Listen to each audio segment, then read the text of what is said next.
a privilege for me to introduce Dr. John Campbell, a family friend. He is a semi-retired nurse and academic from the United Kingdom. He's trained in psychiatric and general nursing. Then he gained domestic and international experience in several aspects of healthcare. After 10 years of experience, John went into university-based education, teaching clinical and scientific topics.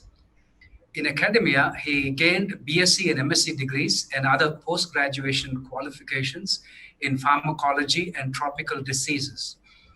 For doctoral studies, John researched national and international aspects of nursing and life science education.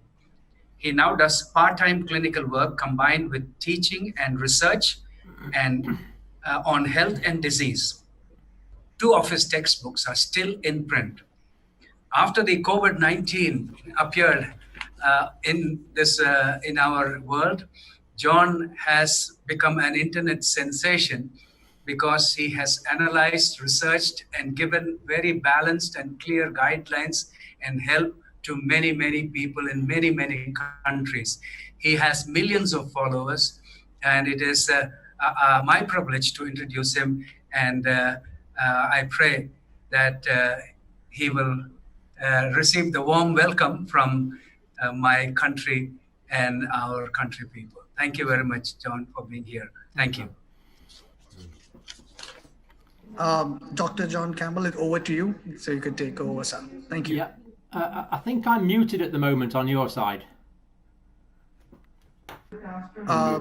Doctor, the audio is muted. Yeah. Yeah. Okay. Right. Well, welcome everyone, and thank you for having me. It's always a great privilege to talk to people from India. I've had several visits to Mumbai and with Sam, of course, up in Derridon, and always had a very warm welcome there, and been very received by the people. Now, there's many health challenges, of course, in India, and these have been going on for many years, and you that live with them day in, day out know them much better than I do. You've got much more experience of this, and you've often experienced the pain and the sickness that can go with the diseases that are endemic in India, and there are many of them, unfortunately. And of course, none of those diseases have gone away. They're all still there. So in India, we still get trouble with malaria and other insect-borne infections. We get parasitic infections in India. And of course, increasingly in India, we get the problems that used to be associated with a westernized lifestyle. So diabetes is highly prevalent, as is high blood pressure and heart disease. So there's a spectrum of infectious and non-infectious diseases already in India, causing a lot of morbidity and mortality, making people sick and causing people to die very often before their time, dying at a relatively young age. All these are still there. But then in December, the 31st of December 2019, the Chinese government announced to the World Health Organization that they'd found a novel coronavirus. This is a new virus. Now, you've all been infected with coronavirus probably for most of your lives, because there's several types of coronavirus that cause the common cold. You just get a bit of a sniffle and a runny nose, things that we're all very familiar with. But there's other coronaviruses that cause more severe disease. So in 2002, 2003, there was an outbreak of severe acute respiratory syndrome virus. This affected the Far East primarily. It was in countries like Korea and Taiwan and China. 2002, 2003, then fortunately that went away. And then there was another outbreak of a coronavirus called Middle East respiratory syndrome. And this actually came from camels, and it caused an outbreak in about 2011, largely confined to Saudi Arabia and the Arabian areas in the Middle East. But now this is another novel coronavirus. It's a new one. Now, the fact that it's novel means that your immune system and my immune system has no resistance to this virus. We haven't experienced it before, therefore we've had no opportunity to develop antibodies to protect ourselves against this. This means when the virus comes along, it's free to infect us. And this virus has been spreading in China. It probably started spreading in China in the later part of 2019, and it was clearly identified in November, December 2019 in China that there was a novel coronavirus causing disease. Now, the world has had these coronaviruses before, as we said, in 2002, 2003. So what's the difference? Why were these ones contained? And why did this novel coronavirus cause the pandemic the whole world is suffering through at the moment? This virus is in pretty well every country apart from Antarctica now. It's all around the world. And the difference is it's not so much the way it's transmitted, but it's the time in the disease when it's transmitted.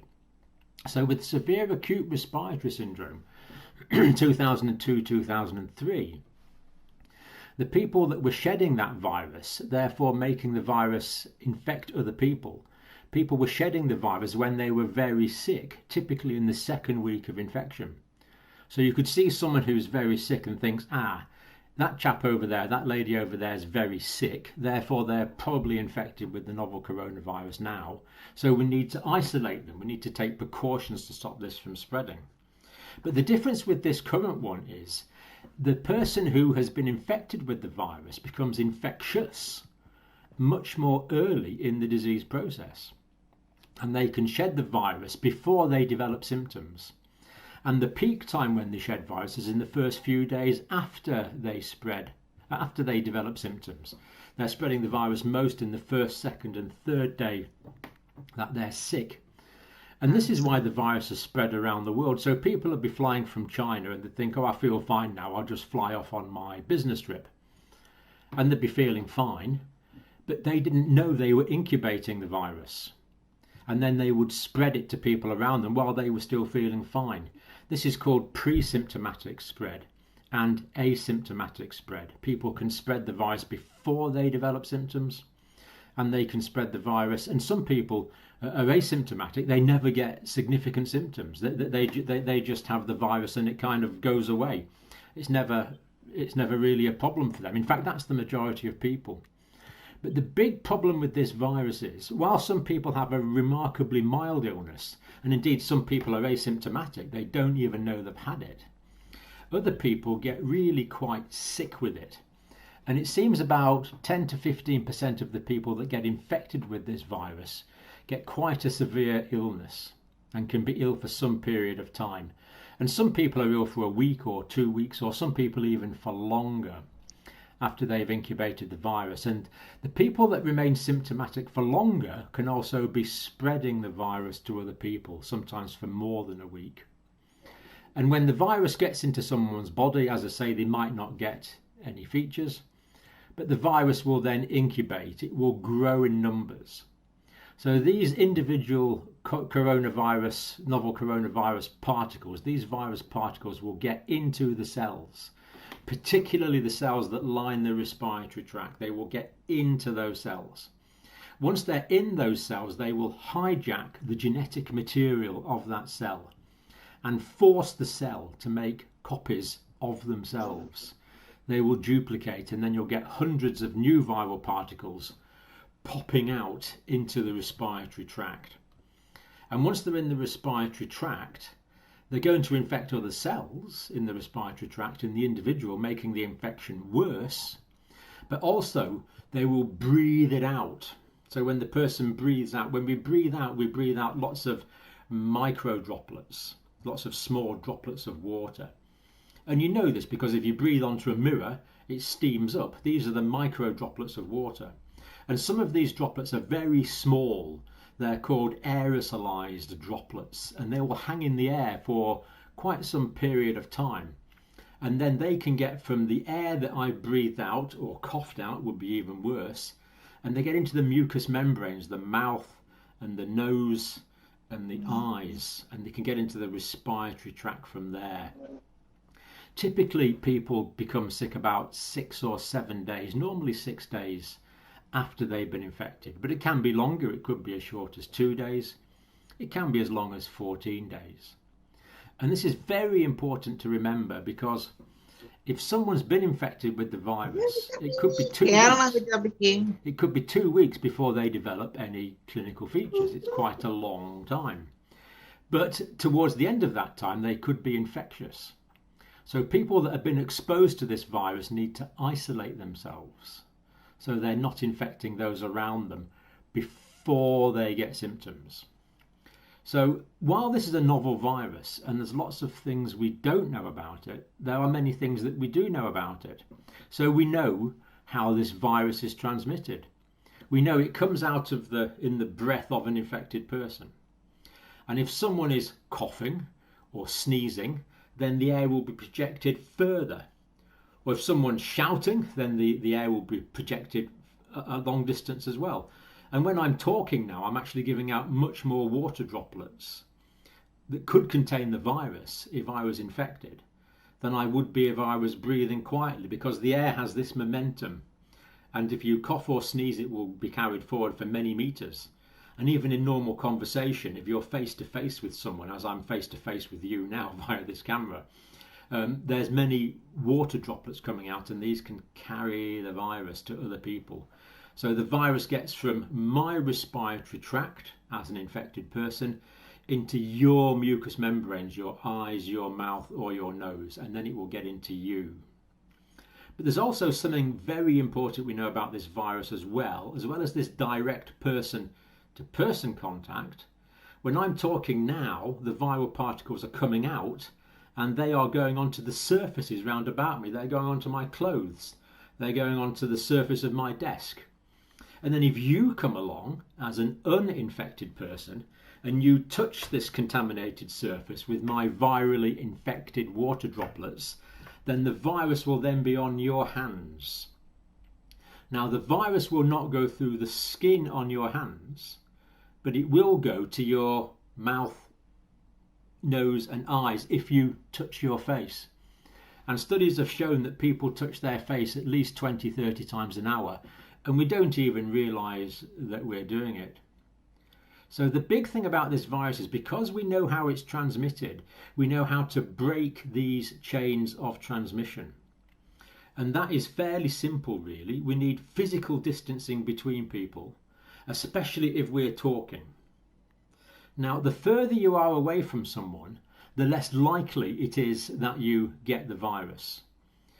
And it depends what you're doing. So if you're talking to someone 2-3 meters away, face to face, then the virus is going to get between individuals. But then again, if you're talking to someone 2 meters apart and you're outdoors, the virus is greatly diluted and the transmission risk is much less. So a part of the problem is people together in confined spaces, especially with poor ventilation, the viral load in the air will accumulate, whereas outside the viral load is much less. So part of the problem is being in confined spaces with other people, and we need to seek to minimize this. And the particular places to think about are places like shopping centres, which are often indoor these days, and public transport and the office and hospitals, places that are shut in, are big risk factors. So what can we do about this? Well, the reason you can hear me now is the vibrations are going in the air from me to the microphone.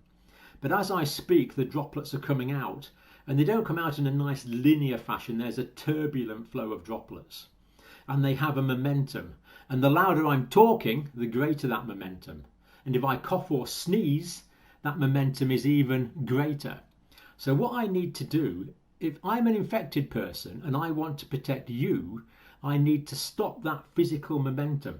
So if I put my hand in front of my face, you can't hear me as well. But that's because the momentum of the air is being disrupted. You take away the momentum.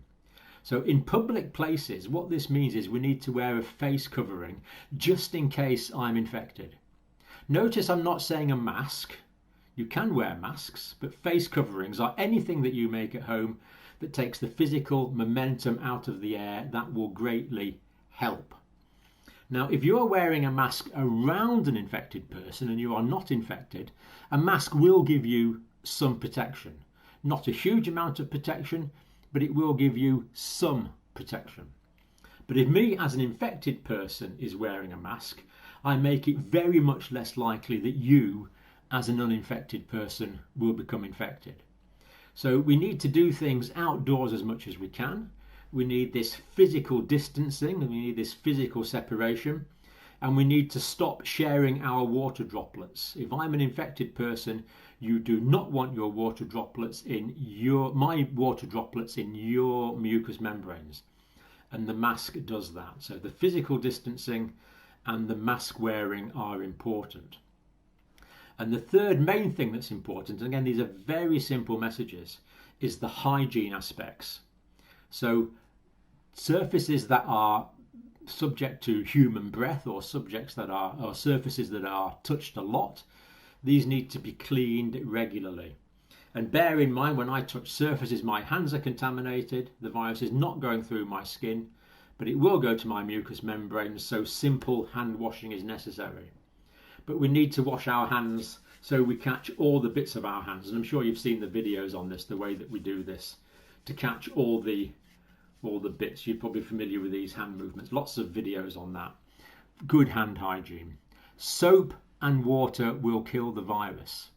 This virus has a fatty envelope. It's a fatty envelope around the outside of this virus. And of course, fats are broken down by simple detergents and soap. So simple soap and water is the best way to kill this virus on your hands. If they're not available, then 60% alcohol gels will also kill the virus. Wash your hands in the same way all over so as not to miss any bits, and keep doing that until probably the alcohol-based gel dries. So soap and water's probably the best, but alcohol gels are equally good, and that means that you're less likely to contaminate yourself. So it's these very simple things that can break the transmission of this virus.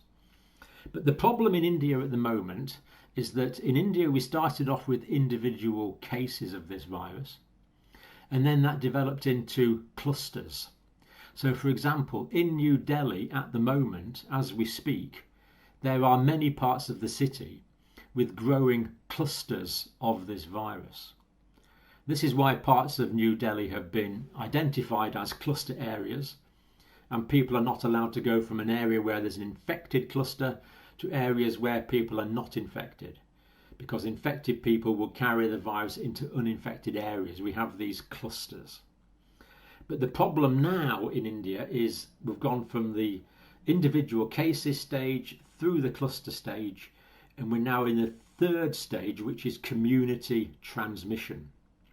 Now, in community transmission, the virus is passing from one person to another in the community setting.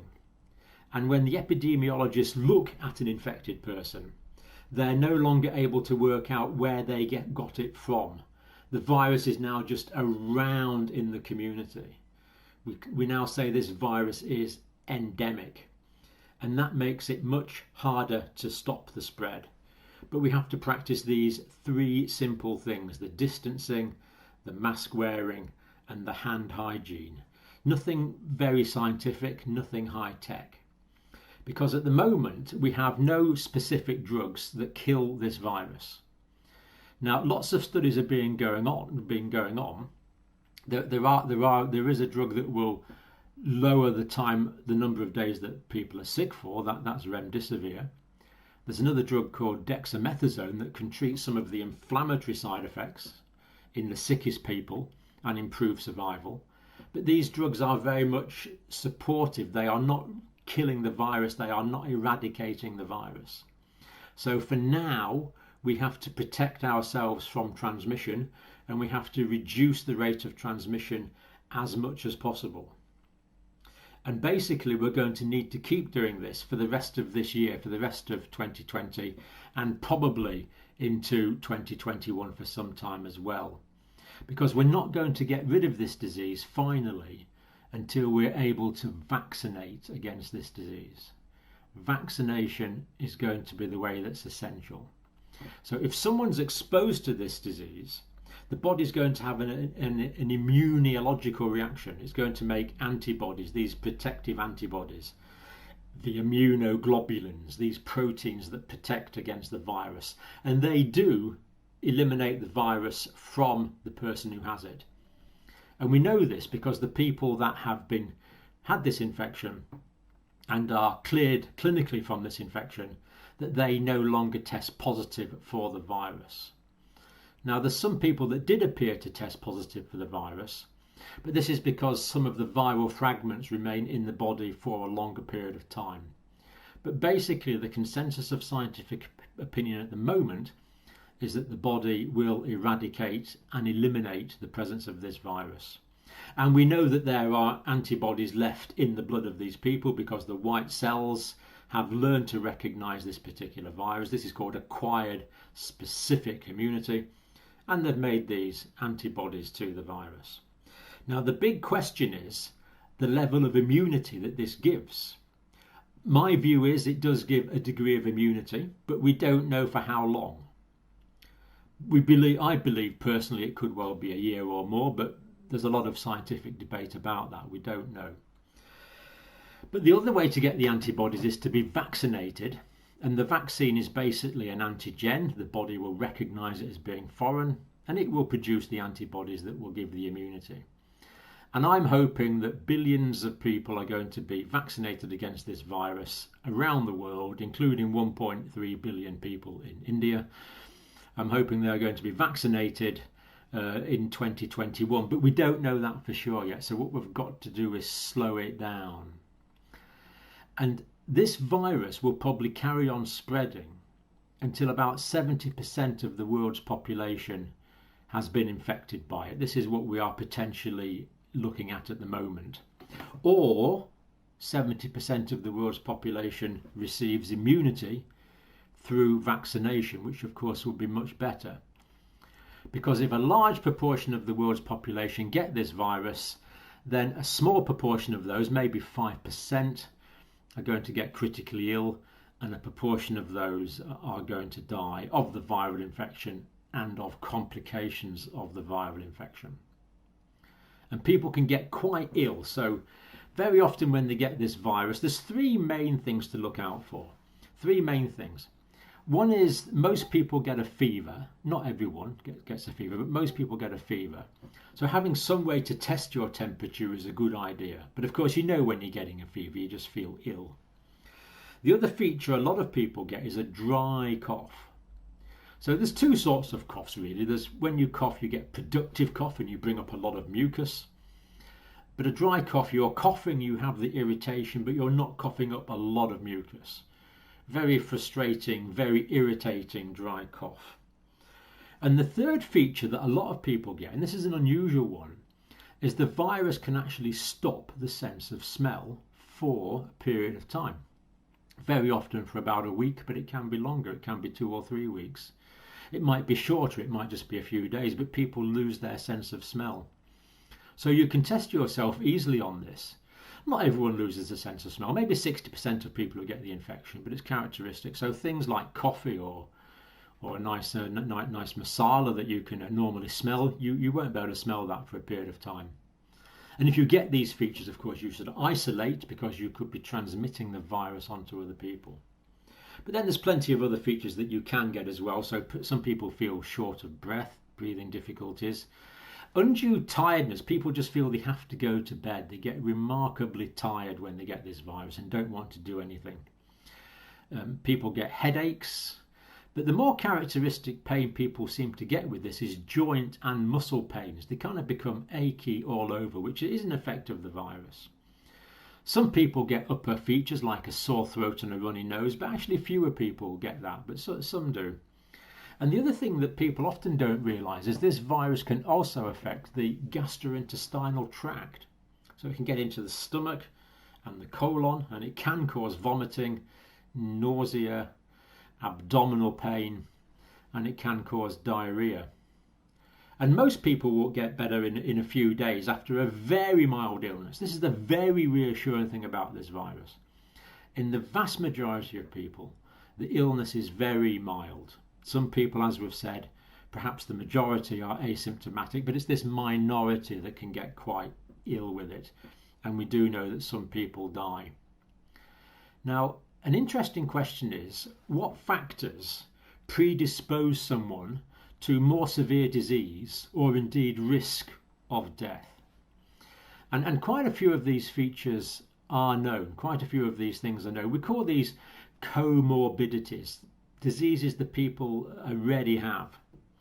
And some of these factors are well known and well studied. So, for example, if someone has diabetes mellitus, then they are more prone to getting severe disease, and that in turn increases their chances of dying from this disease. And the worse their diabetes is controlled, the greater the risk. So if someone has poorly controlled diabetes and their blood sugar levels are high, then they're much more likely to get severe disease and much more likely to die. Some studies have shown about 13 times more likely to die than others people in their age groups. And in the Indian situation, diabetes, unfortunately, mostly type 2 diabetes, is remarkably common. And many people in India are taking treatment for type 2 diabetes, which is good. But in the Indian situation specifically, there are millions of people who have type 2 diabetes but do not realise they have it. They are running high blood sugar levels, and that's going to make them more prone to the disease. So we really need to have a high index of suspicion for diabetes in India. Ideally test everyone for blood sugar levels and treat them appropriately. High blood pressure is another risk factor, and again, this is one of those diseases that in the first stages, maybe for many years or decades, doesn't give rise to clinical features. People can have it and not realise they have it. So again, we need to screen for this. Again, this is very common in India. And then other long-term diseases, basically any long-term disease will predispose towards getting more severe COVID-19 disease or dying from COVID-19 disease. So chronic heart disease, heart failure, chronic lung disease, chronic obstructive pulmonary disease. And the other thing that concerns me about the Indian situation in the cities is the high levels of atmospheric pollution, especially the microparticulate pollution, because there's evidence, as we know, this virus can be inhaled into me as an uninfected person in water droplets, but there's also good evidence that the virus can tag on to these microparticulates in the air from such things as diesel fumes, and I can then breathe in these microparticulates and they will have the virus, they will contain the virus. And so I'm more likely to become infected in a polluted environment than an unpolluted environment. So these things concern me about India. Now, the other thing that concerns me about India is there's no real data yet how much more likely someone is to get severe COVID-19 disease if they have other infectious diseases at the same time. So if they have dengue, or if they have malaria, or other infectious diseases at the same time, how much worse is this going to make the condition? HIV is another one. Unfortunately, there's a fair amount of HIV in India. And again, this compromises the immune system and makes more severe disease and indeed death more likely. And that doesn't seem to depend on how well the HIV is controlled, unfortunately, unlike diabetes and high blood pressure, where they do seem to be factors. The other thing that concerns me about the Indian situation is many people, of course, as you know, live in fairly confined accommodation, fairly cramped accommodation, perhaps 2 or 3 generations of a family living together. And the key thing we know about this virus is it's older people that are much more likely to die. Now, there have been tragic cases of children dying, something called Pediatric multisystem inflammatory syndrome, where some children have died, but that's thankfully very, very uncommon. And in young adults, there have been young teenagers and young adults who have died, but again, very uncommon. But the risk of death increases with increasing age, quite significantly. So your risk of dying at the age of 60 is greater than the risk of dying at the age of 50. Thankfully, your risks of dying at the age of 20, 30, 40, relatively low. Some people can die, but relatively low. But 50, 60 is a greater risk, 70 is a greater risk than 60, 80 is a greater risk than 70. And people that are older than 80 really are at quite significant risk if they become infected with this virus. And of course, that's one of the good things that's going for India in this situation. We have primarily a fairly young population we would expect these people to get less comorbidities, to have less more comorbidities, and therefore less likely to develop severe disease.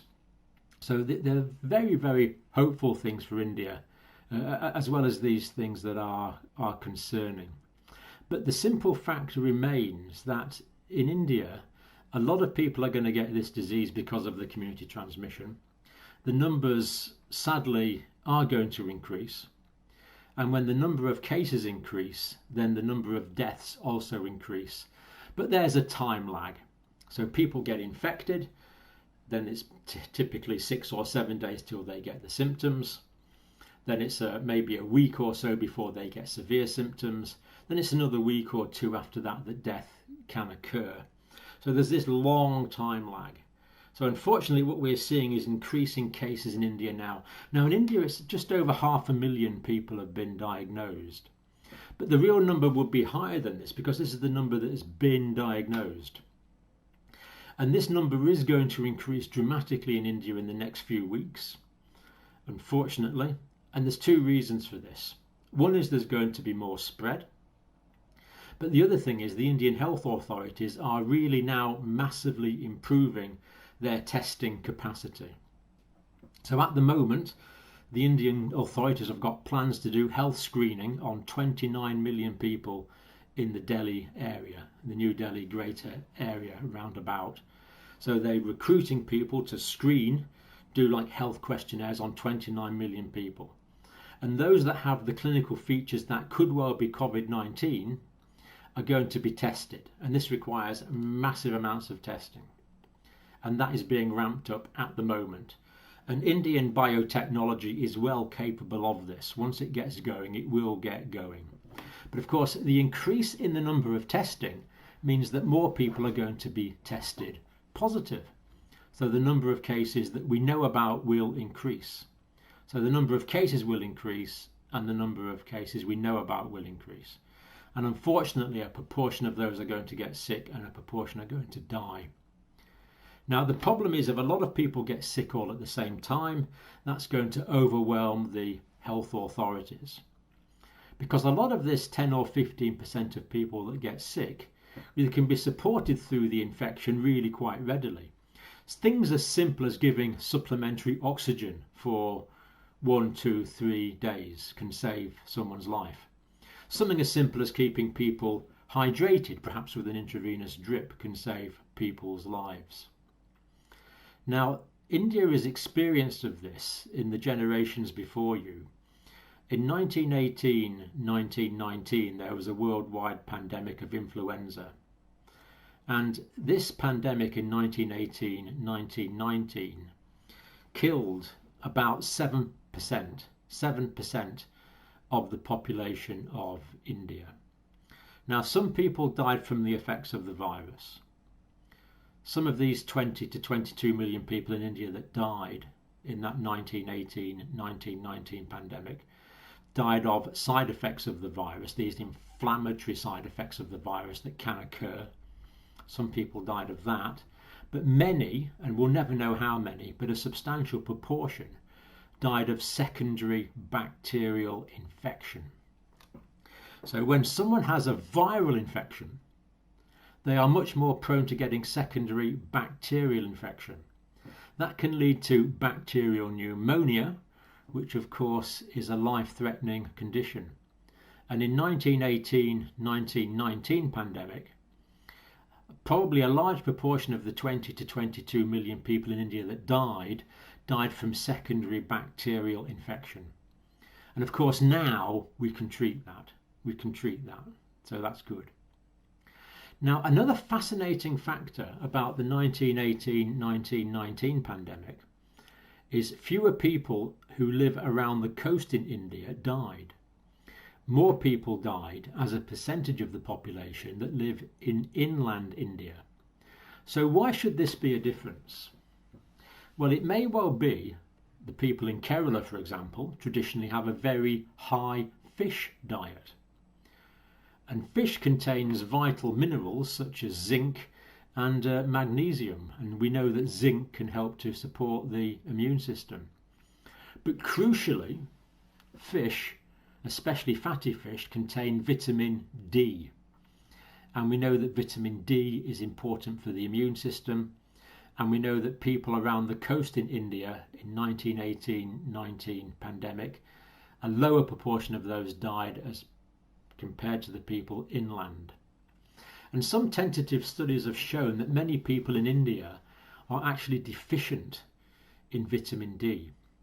Now, 90% of the vitamin D that I get comes from sunlight. Only 10% comes from the diet. So vitamin D is unique in this respect.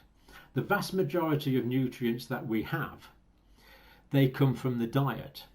But vitamin D is different. It comes from the sunlight.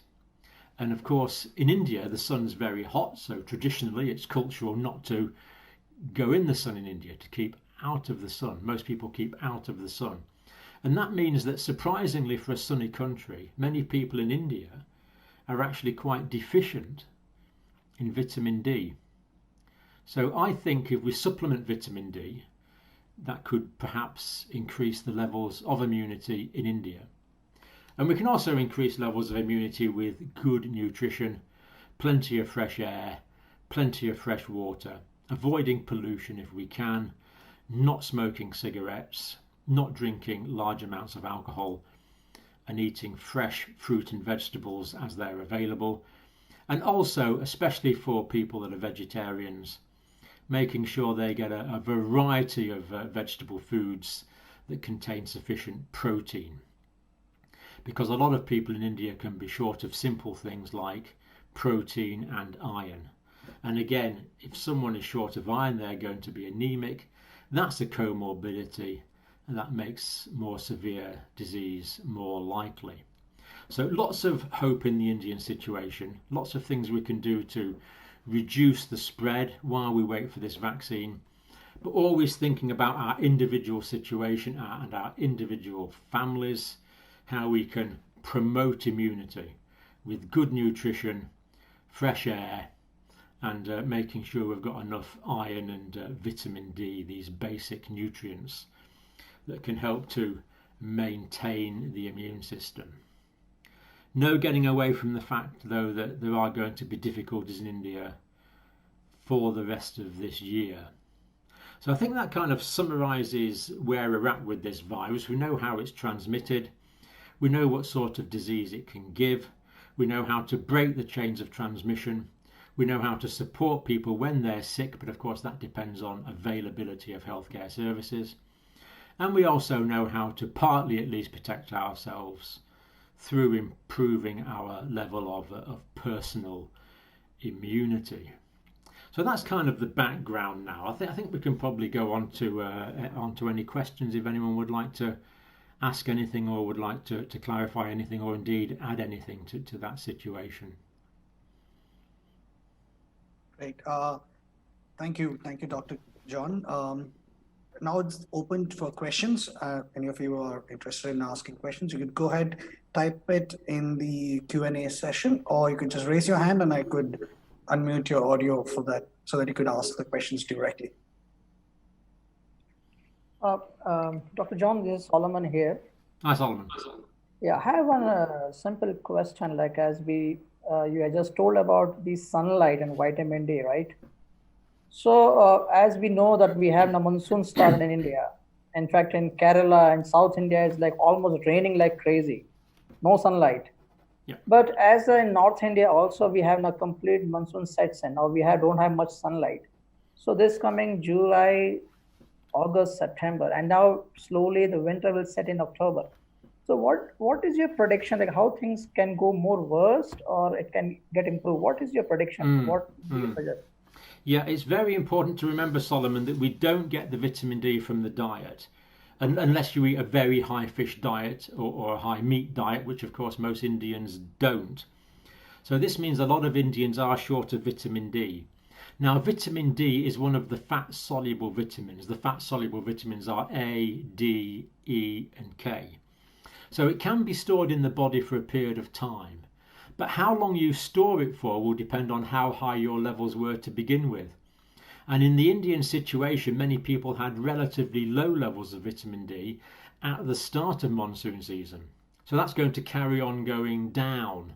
And by the time monsoon season's been going on for a month or two, vitamin D levels will be even lower. And of course, people, especially in southern India, have darker coloured skin. Certainly compared to me, I get sunburn very quickly. And the importance of that is the darker the colour of the skin, the more you're protected from sunburn, which of course is wonderful. But the darker the coloured skin, the more slowly the vitamin D is produced. So in India at the moment, you have a bad combination. You have the onslaught of this virus where people need good immunity. And at this very time, people are not making much vitamin D from the sun. And many people, especially vegetarians, are not getting the vitamin D in their diet. So that means as we speak, for every rainy, overcast day, vitamin D levels in India are going down and down and down. So I feel we need to think strongly. In fact, personally, I'm taking a vitamin D supplement. And I'm taking 2,000 international units of vitamin D a day.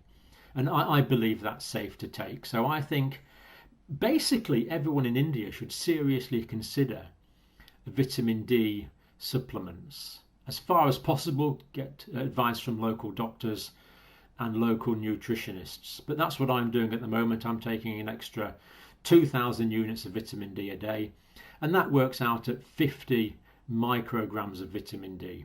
And we know that people that have low levels of vitamin D do have aspects of immunodeficiency.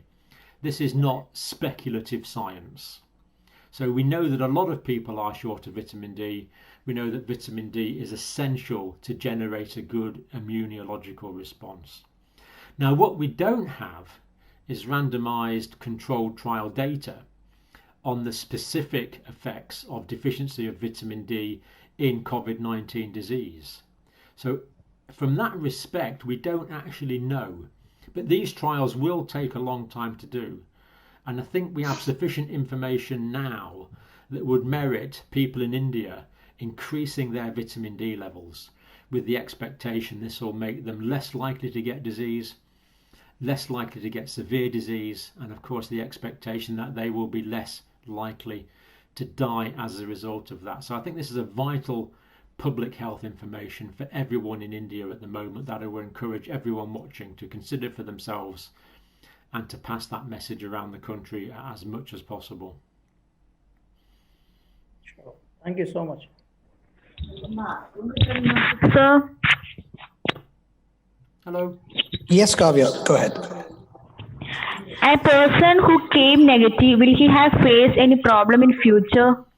Yeah. A COVID patient who became negative in future, any problems will affect him? So when someone is infected with this virus, they will have the antigen. And when they're tested, they will test positive for that antigen. They will then be sick for a period of time, and the body will clear that antigen by making the antibodies, by making these immune proteins. Now, after someone is clinically better, when we test them, the virus will have gone, the antigen will have gone, especially once they're feeling better. So people that have had the disease and then recover no longer have the antigen, they no longer have the virus. Some people may still have fragments of the virus for a period of time, but they will clear the virus from their body, and they will have the antibodies, these immune proteins, and the white cells will have learned how to recognize the virus and how to make these antibodies, and we can detect these antibodies in the blood. What we don't know is the level of immunity that these antibodies give. I suspect it's a fairly good level of immunity. But with some viruses, the level of immunity can just last for a few months. Other viruses, the level of immunity can last for decades and for life. We don't know at the moment how long COVID-19 antibodies will protect us against this disease. We simply don't know that. My personal belief at the moment is it will give a fairly good degree of protection. We don't know if that's complete protection, But if someone was to be reinfected, I would expect them to have a much more minor illness than they had the first time, because they already have the immunity. But how long this immunity will last for, we really don't know. Hopefully it will be a year or two or longer, but we don't actually have the scientific data to answer that question at the moment. Thank you, Dr. John. We have Matthews, who has the next question.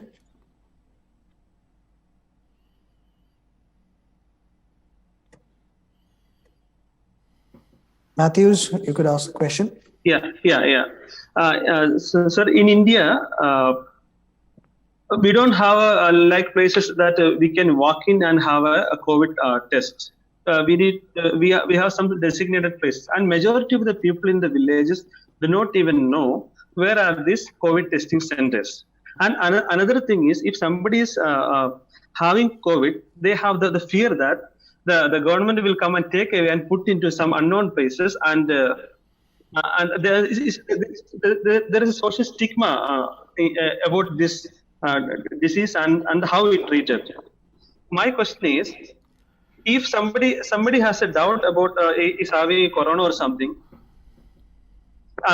is there can we have some kind of homemade test or something like that, or we can go to a local place and have some kind of blood test or something? Yeah. So many people do not go to COVID centers. Even if they have COVID, they will hide. Yeah, excellent points. Thank you. Now, testing-wise, there's two sorts of testing. We can test for the antigen, which is the presence of the virus, or we can do the antibody test, which tells us that someone has had the virus. And both of those are useful to know. So if someone's positive for the virus, it's vital that they self-isolate themselves for 14 days. Because if someone's positive for the virus, they may be developing features. And someone that's been exposed to someone who has the virus, they should self-isolate for 14 days as much as possible as well. If someone actually has the virus, from when someone has clinical features, they'll probably be infectious for the next week. So a big part of this is social isolation. So suppose one person in the family becomes sick, one person in the household becomes sick, then that person should self-isolate for at least 1 week or until they're feeling better. So if they're not feeling better on day 8, they should carry on self-isolating, because they could still be spreading the virus. But the point is, their family members that they have come into contact with, they could have contracted the virus and they could be incubating the virus. So they need to self-isolate or self-quarantine for 14 days as well. And this all can be done on clinical grounds without a formal diagnosis. People can assume that they have the illness via these clinical features that we've talked about: the cough, the fever, the loss of smell, the achiness, the tiredness. And then they should self-isolate for that period of time. And a sick person, as far as possible, should self-isolate from the rest of the family. So if there's a spare room, the sick person should be in the spare room away from the rest of the family to prevent the spread. In terms of home testing, no, there is not. These tests are very sophisticated tests, and they require scientific apparatus and things to test, or special testing units. Having said that, as we've said in Delhi, for example, the Indian authorities are saying that as of this week, everyone who is symptomatic in the New Delhi area should be able to get tested. The stigma is very unfortunate. This disease is a virus. If you get it, you get it. It's because you've been exposed to sufficient dose of the virus. There should be no stigma attached to it. I know that's difficult, but we need to combat it. In India, I do not expect authorities to be carrying people away to dedicated quarantine areas, because there's simply going to be too large numbers. So in my country, for example, and in China, and in everywhere in Europe, if someone got sick, they would just be asked to self-isolate at home, only contacting the medical authorities by telephone if they deteriorated. So the key message to get across is that if you are sick, self-isolate so you are not infecting others. or if it turns out that someone in your household has developed the illness, then you have to assume that the other people in that household have also been potentially infected, and they should self-isolate for 14 days. The problem, of course, is for these 14 days that people are self-isolating, they probably will not be able to make an income. So it's therefore vital that people around them are able to supply their basic needs, their food and their drinks, for the 14 days while they're self-isolating. Now, if they develop the disease within those 14 days, they need to self-isolate for 7 days after they develop clinical features. If after 14 days they don't develop the disease, they can go back to normal duties and normal interactions. Ideally, they would be tested. But even if testing is not available, we can do this self-isolation to break these chains of transmission, even without sophisticated medical testing. But if we can get tested, that's obviously a massive bonus. Then we know things for much more, with much more certainty. Thank you, Doctor. Doctor, in the question answer section, we have one question by Sri Lakshmi. It's almost the same. Can people become reinfected, and if so, after how long? You know, again, we really don't know. The initial studies in Korea showed that people still had the virus a month or even 6 weeks, I think up to 2 months after they'd become infected. But it turns out that these tests that are used for the antigen, these PCR tests, are so accurate, they can detect absolutely minute amounts of viral RNA, the ribonucleic acid that this virus runs on. So these were actually showing people had residues of infection, but they were not infectious. The virus was actually dead. So these initial cases where they thought people were being reinfected, they actually weren't being reinfected. The vast majority of people that have had the virus and are then tested, say, 2 weeks or 3 weeks or 4 weeks later, they are negative for the virus. They don't have it. The question is, could they get it again in 2 months, 3 months, 4 months' time? And that is what we really don't know at the moment. It's looking like there is a level of protection. How great that level of protection is, we don't really know. One of the good things about this virus is it's a slow mutating virus. So influenza, for example, influenza A, we have outbreaks in the UK of this every year. The virus is always mutating and always changing. HIV is like this. The virus is always mutating and always changing.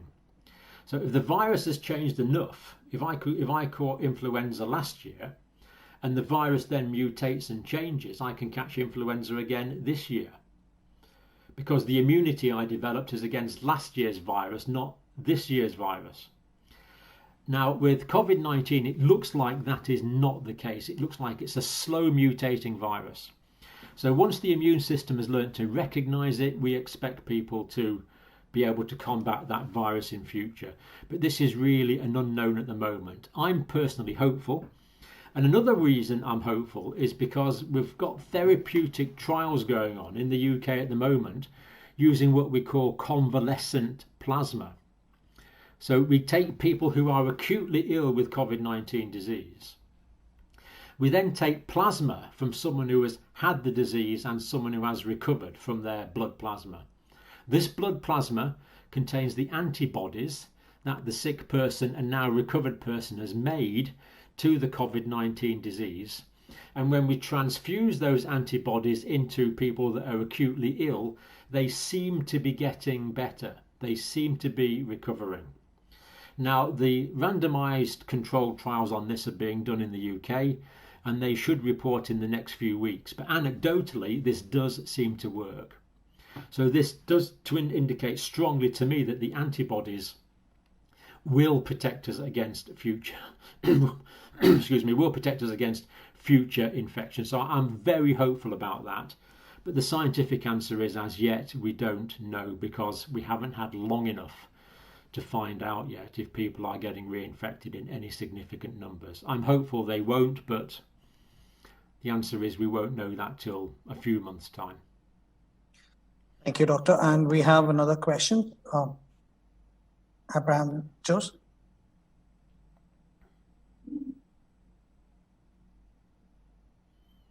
Hello?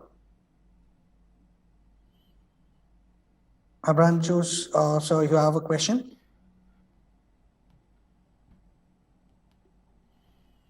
Hello. Okay, there's a issue. Can you hear me? Yes. Yes, sir. Okay, Dr. John, this is Abraham here. When this virus started spreading, there was this data that claimed only 3% of the population gets affected, and from the 3%, only 1% dies or gets serious. How true is that? Because this came out during the start, so how did anyone count it? And if it is not true, then what is the real data concerning the percentage of population and percentage? Yeah. The answer is to that, this is a novel virus. We have no immunity, so anyone can get it. We are all prone to getting the virus. So pretty well anyone on the planet, the vast majority of people on Earth, if they are exposed to the virus, they can get this viral infection. So perhaps 100% of people can catch it. Now, the majority of those will have no symptoms. They will have asymptomatic disease, or they will have very minor disease that they just dismiss as a little bit of a cold, and they'll make a complete full recovery. But of the 100 people that get the infection, and those that get sick from the infection, perhaps 10 or 15% will actually feel quite ill and be ill for a period of time. And of the 100 people that initially get the infection, as you say, 3, 4 or 5%, different studies are showing different things, will become critically ill and might need some medical care. So the answer is anyone can catch it. Most people have very mild illness. A minority get sick, and a smaller minority of those get very sick, and thankfully a smaller minority of those die. For the whole population, the number of people that die is still being debated.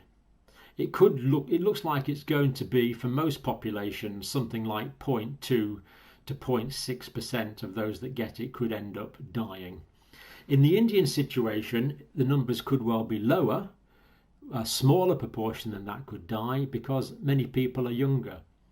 But as we've said, what we don't know is to what degree the comorbidities of infectious and non-infectious diseases in India will increase that figure. But it's safe to say that the number of people that die will be a small minority. But if we're talking about hundreds of millions of people being potentially infected in India, then of course a small percentage of hundreds of millions will actually add up to quite a lot of individuals, unfortunately. So that's roughly what it is. Everyone can get infected. 10-15% get more severe illness. Most get a very mild illness, but 3, 4 or 5% can become critically ill.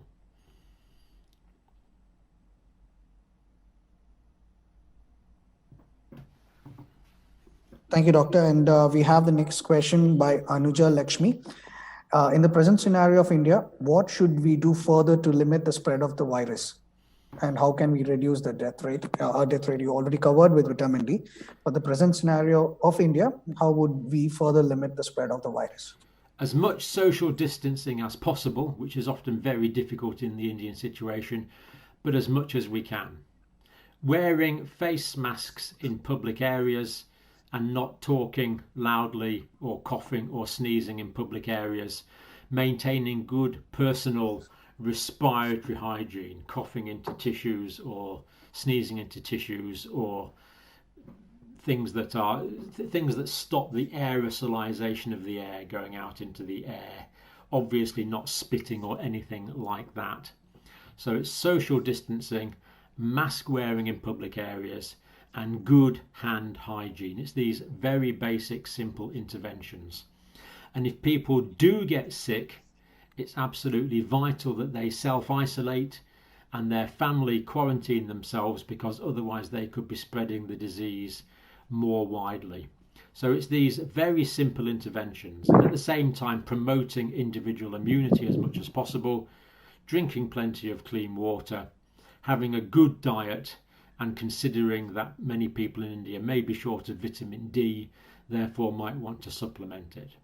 And for people that do have illnesses, such as people with diabetes, keeping that disease under as good a control as possible. So lots of things we can do to slow the spread and to give us individual protection against catching it and reducing the probability of me as an individual getting more severe disease and therefore reducing chances of dying as well. Thank you, Doctor. And Doctor, we have one of our student. She has put in the question stating that my parents are affected by corona and they are in hospital for more than 20 days. While testing them, they had positive. Before and after the testing, they don't have any symptoms till now. And why are they not cured yet? Yes. People respond very differently to this virus. Some people get severe symptoms, some people get minor symptoms. Most people that are sick will clear the virus in 7 or 8 days, but there's a minority of people don't. And a minority of people get secondary diseases such as secondary bacterial infection as well. But even accounting for that, the clinical course of this illness is very variable. Most people are only sick for a few days. Typically people don't feel well for about 6 or 7 days. Then they start to feel better. But there's a minority of people carry on getting clinical features for many weeks. It is a minority, and the clinical features tend to come and they tend to go. So for example, a person might have a fever for a day, then it goes away, then they might have a fever for another day or two, then it goes away. And this can go on for several weeks. Or they might have a bout of diarrhea, for example, that lasts for a day or two, then goes away, then comes back. So a minority of people can be ill for a longer period of time. For most of these people, the symptoms get better gradually, although they can feel very tired for a longer period of time. So the answer is that while most people get short disease, typically people are ill for about a week, a minority of people can get clinical disease and symptoms for some weeks after their initial infection. Why this is, we don't know, but the majority do get progressively better over time from the data that we have so far. So they have to be patient and keep looking after themselves until their body is able to fully eliminate the effects of this virus. Thank you, Doctor. And Ramu, you could go ahead and ask the question. I think Ramu may start on that. And we have another question, Doctor, while Ramu gets back. Yes. Is it true that novel coronavirus might trigger type 1 diabetes? And if it's true, yeah. How may affect a country like India? That's a remarkably good question. So type 1 diabetes is the type of diabetes where the body stops producing insulin.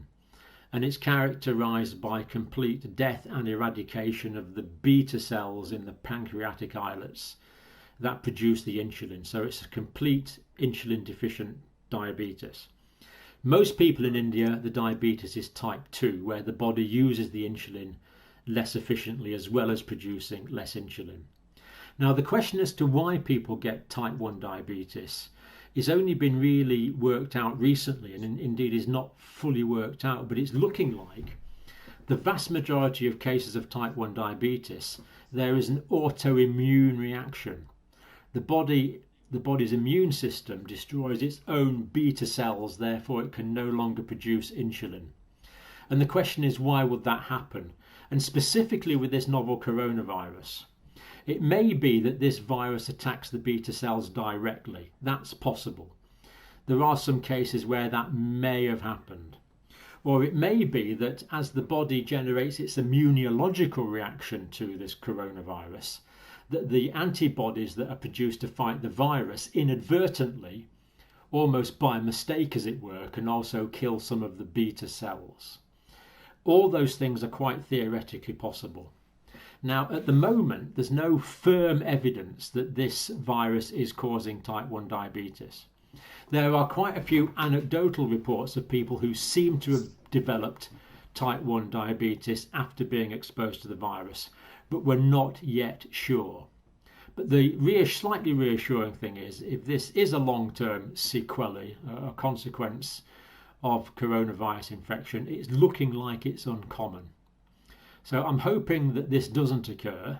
If it does occur, I'm hoping that it's remarkably rare, but we can't discount the fact that some people could be left with long-term complications of this disease. One of those is diabetes. There's also a possibility that people can develop long-term lung disease, that's called pulmonary fibrosis. Again, we're hopeful it's the minority, but it looks like that might be another complication. There's also the possibility that some people could develop long-term heart disease, because we know that people that are infected with this coronavirus, there can be damage to the heart muscle because we can detect what we call a cardiac marker in the blood called troponin. And there's also the possibility that there could be long-term effects on the nervous system. We're hopeful that these are going to be uncommon, but just now we don't know. So because this is a novel virus, we don't know what the long-term burden of morbidity is going to be that's generated by this virus. I'm very hopeful that, as with other viral infections, most people will get it and make a full recovery, but there could well be a minority of people with these sequelae, and type 1 diabetes could be one of them. Let's hope it turns out to be very rare indeed. Thank you. And we have a question from Ramu. Ramu?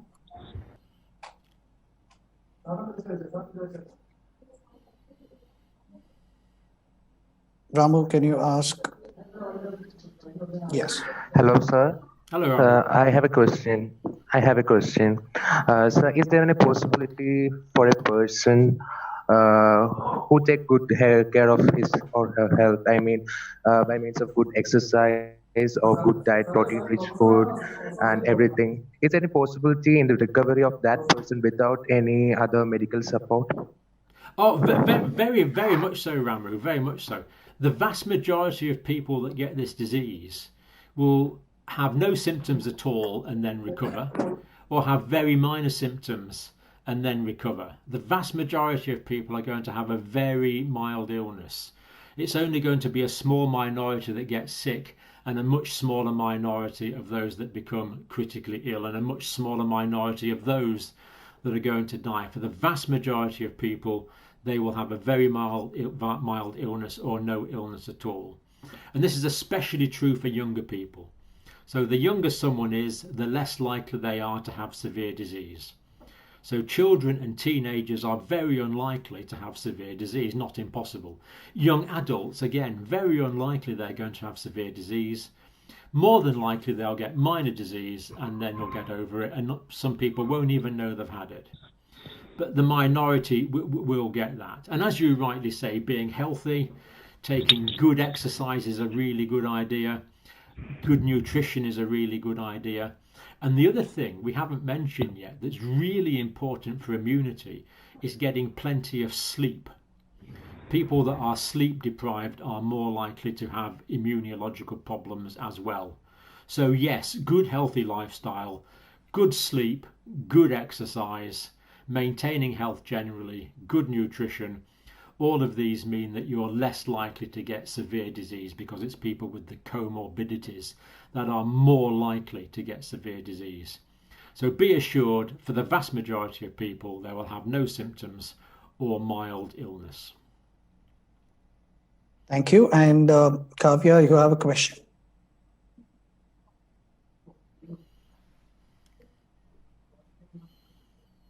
Kavya? Hi, sir. Hello, Kavya. Can mosquitoes or ticks spread the virus that causes COVID-19? No. Thanks, sir. That's a simple. No, they can't. This is not an insect-borne disease.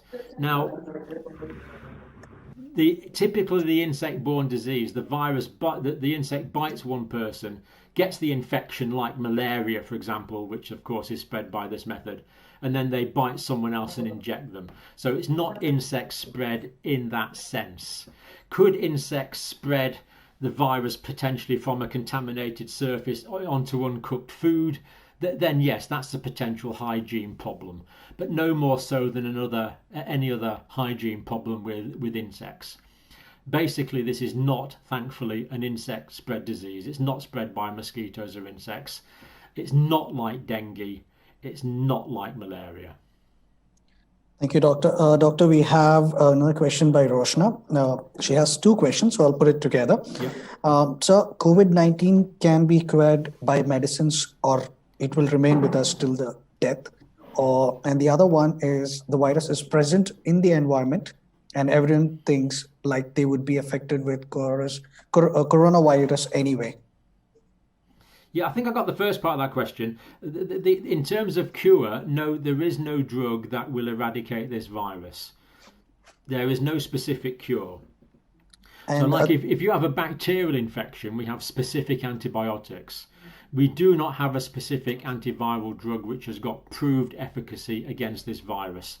So the answer is no, there's not a cure as such. What was the second part of the question? The virus is present in the environment and everyone thinks that they will anyway get infected by COVID virus. Yeah, okay. Well, there is some truth in that, but the point is we want to slow transmission down as much as we can. And the hope will be that most people are still not infected.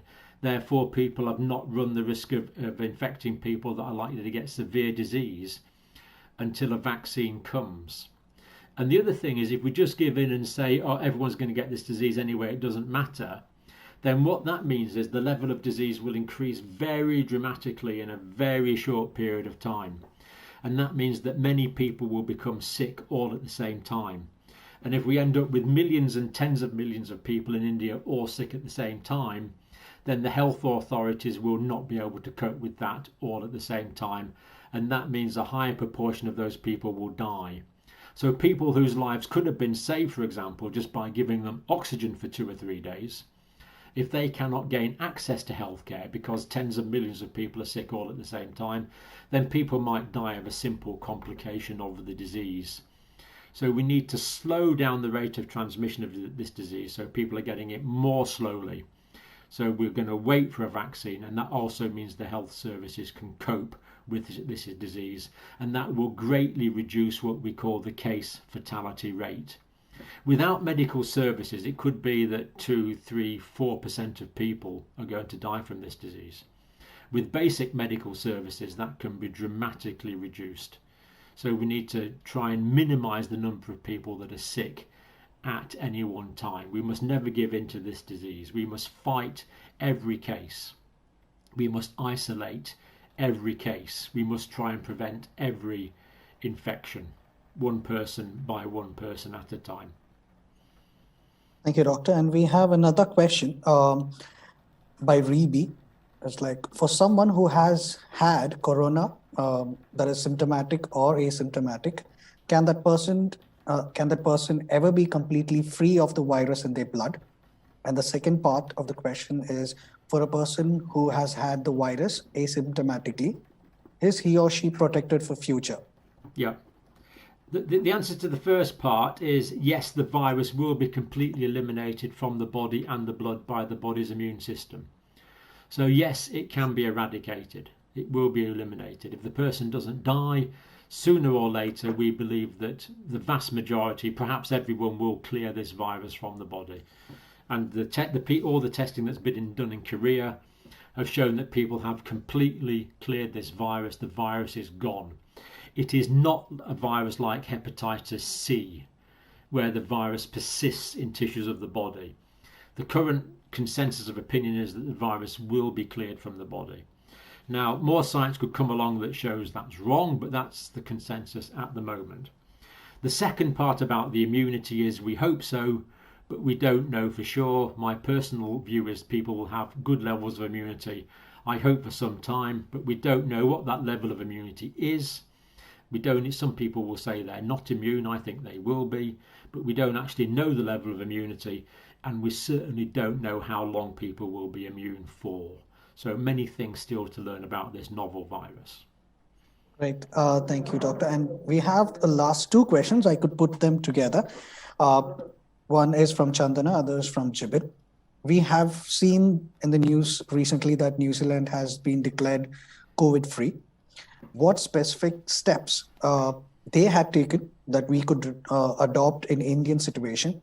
And the second question is from Jibin. Sir, India is planning to go on a lockdown again as the death rate and COVID cases are rising. So I think the last question is same.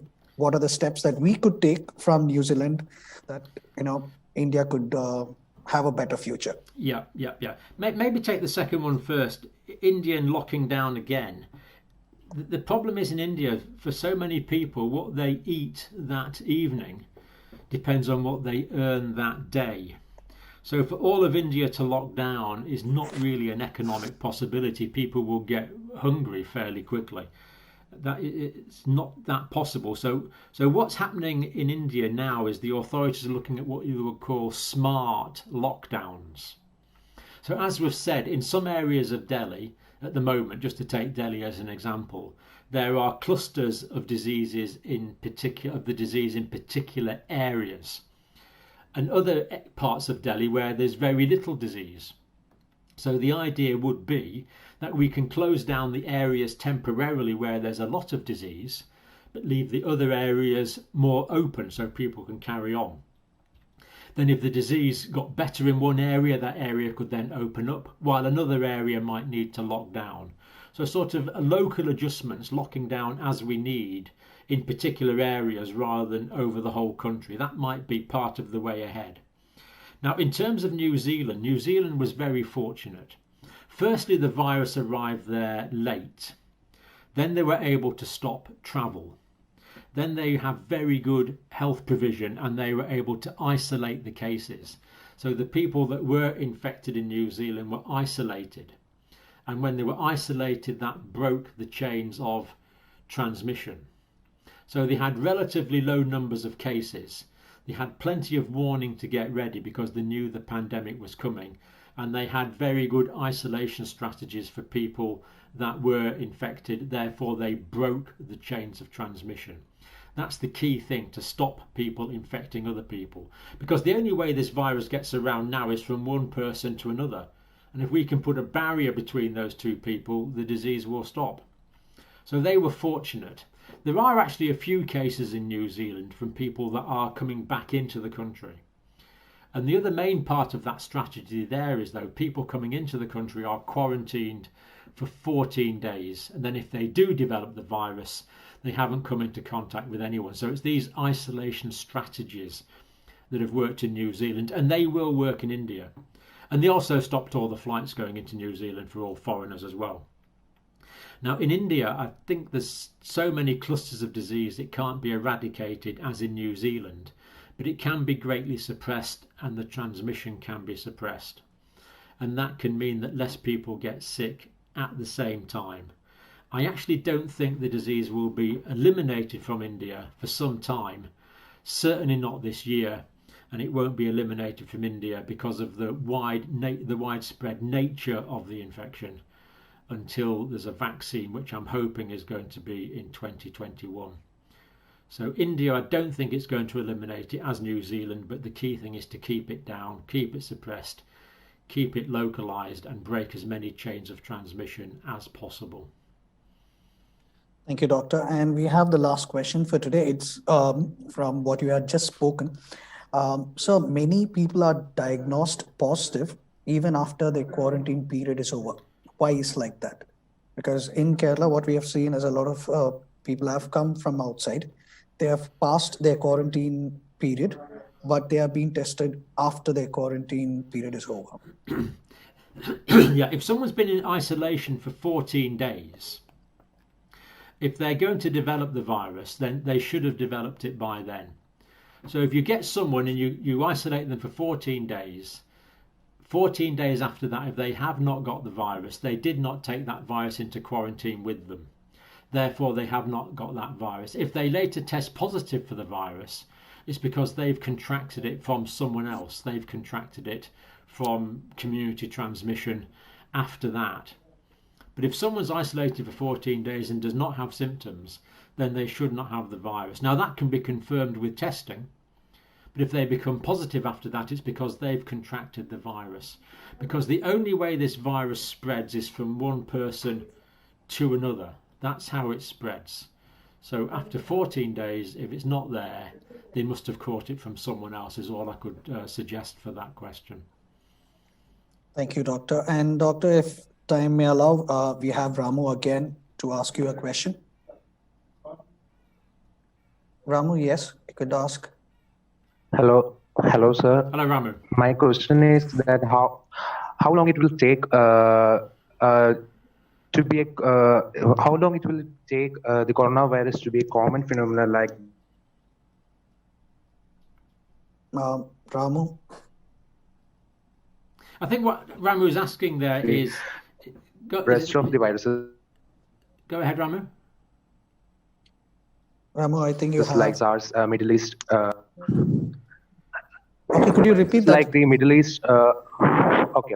So how long it will take the coronavirus to be like a common or disease, or it will only be possible after inventing a vaccination, or in the cases of the Middle East viruses like the MERS and the SARS, in that case, that virus have become vanished after a certain period of time.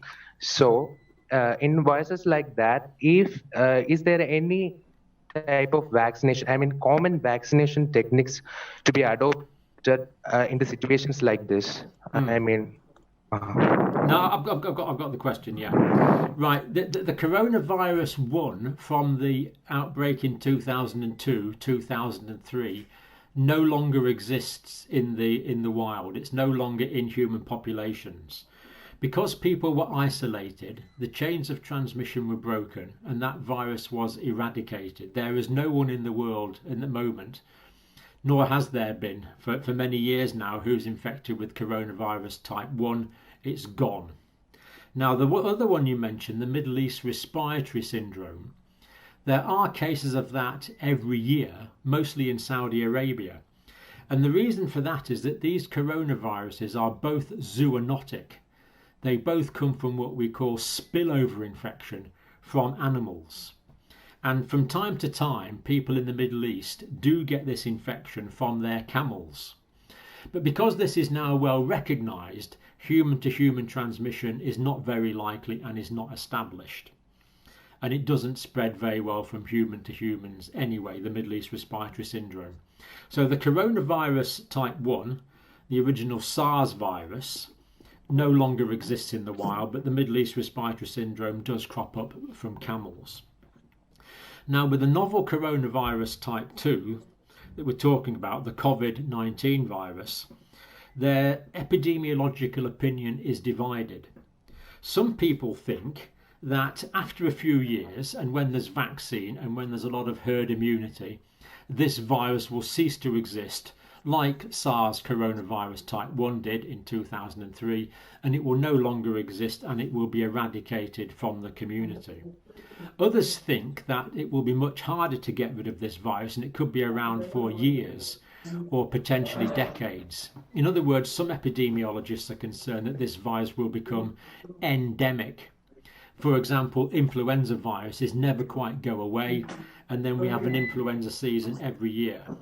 So it could be that we have some recurring cases of coronavirus type 2 for years or decades, or it may be, as with SARS coronavirus 1, that we're able to eliminate it completely.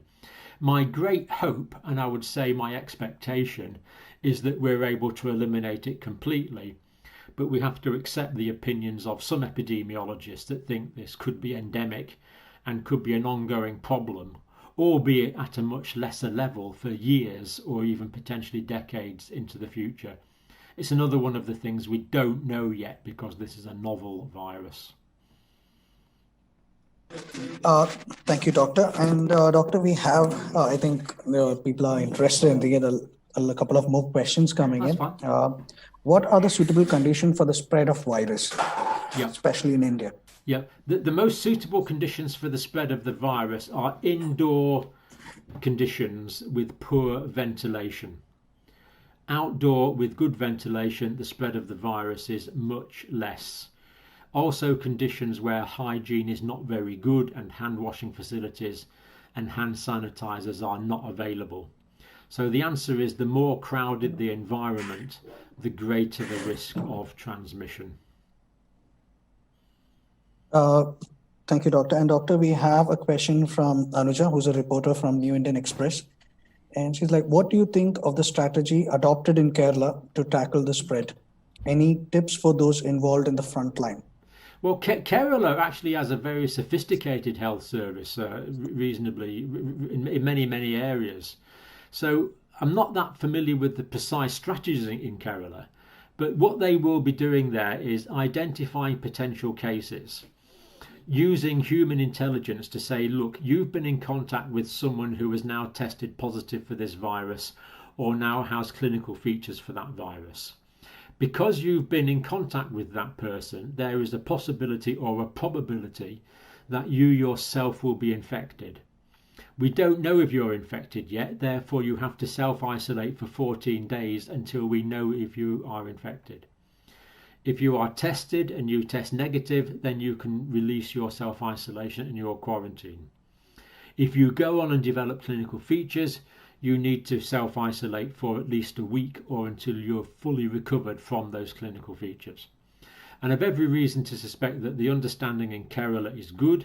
There's a lot of experience of infectious disease, and there'll be a lot of what we call this contact tracing.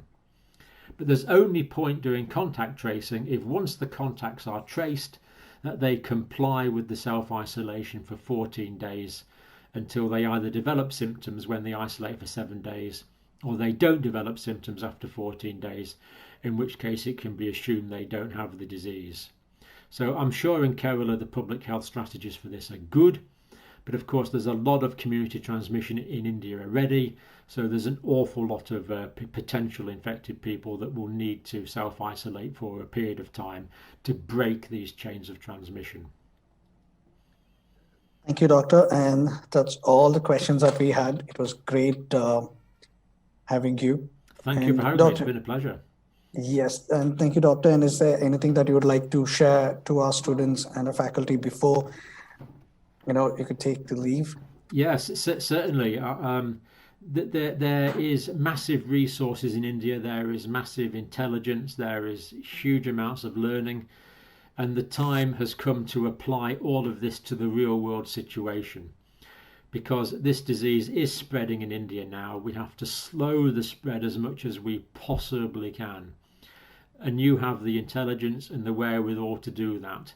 Much of this is very simple, things like wearing masks, self-isolation, quarantining sick people, quarantining their contacts for 14 days. These aren't difficult things to do, but we have to work together to facilitate this. And when people do get sick, we have to do our best to look after them so we can reduce the case fatality rate as much as possible. This is going to be a collective endeavour that India needs to take part in, as indeed do all countries in the world need to take part in at the moment. Thank you very much, Doctor. And I would take a special time to thank you for taking time out and giving your expertise on the subject. No, it's a pleasure. I just hope that this helps in India. So, sure, Doctor. Do think about social conditions. Do think about immunity. Do consider vitamin D. Do consider nutrition. These things are known. They're not complicated. They just need to be put into practice. Thank you, Doctor. On behalf of our Fatima Mada National College fraternity, I thank you. And I thank you for all the panelists, Dr. Solomon, Sam Thomas, and all the attendees for gracing this occasion. And please take care, be safe, and yes, absolutely, have a lot of vitamin D. God bless everyone. Thank you.